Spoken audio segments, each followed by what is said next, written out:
Sur ce salon de l'ISE, on trouve aussi des choses assez originales, toujours issues du monde professionnel. Ici, nous sommes sur le stand de Space 3D où des objets sont modélisés ou en tout cas représentés sous la forme d'hologrammes. Donc on s'est dit que c'était l'occasion de vous expliquer un peu comment ça fonctionne.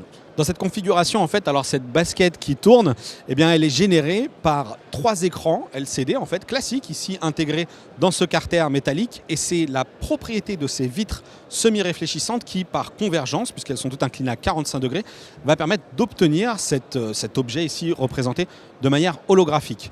Autre cas de figure cette fois-ci avec un présentoir beaucoup plus petit où en fait la configuration est un peu différente. On a toujours ces 3 verres semi-réfléchissants mais plus qu'un seul écran LCD avec cette fois-ci 3 images découpées à l'intérieur de l'écran. C'est assez bluffant dans le résultat avec ce papillon, on le voit, il est vraiment très coloré, c'est plutôt bien défini, c'est surprenant, mais il y a forcément un usage commercial à cette technologie ici qui est représentée par exemple avec ce flacon Clarins où les instructions sont projetées sur un flacon qui est complètement neutre. Donc on pourrait très bien imaginer qu'il s'agit finalement d'un produit d'une autre marque sur laquelle chaque enseigne, chaque constructeur pourrait afficher la représentation de son produit.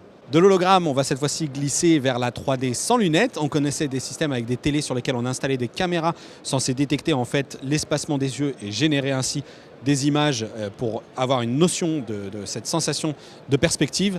La particularité des 2 écrans que j'ai à ma droite et à ma gauche, c'est qu'ils utilisent une 3D stéréoscopique classique qu'on peut tout à fait filmer avec son caméscope 3D ou encore avec notamment 2 action cam type GoPro. C'est l'électronique qui est embarquée qui va générer cette perspective 3D.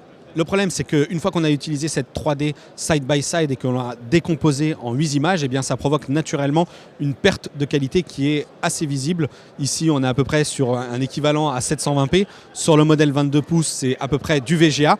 Ce qui est assez étonnant, c'est que les prix ne sont pas complètement délirants. Pour ce 58 pouces avec la carte qui calcule donc cette 3D intégrée, il est vendu 5 300 € et le modèle 22 pouces est lui vendu 2 200 €.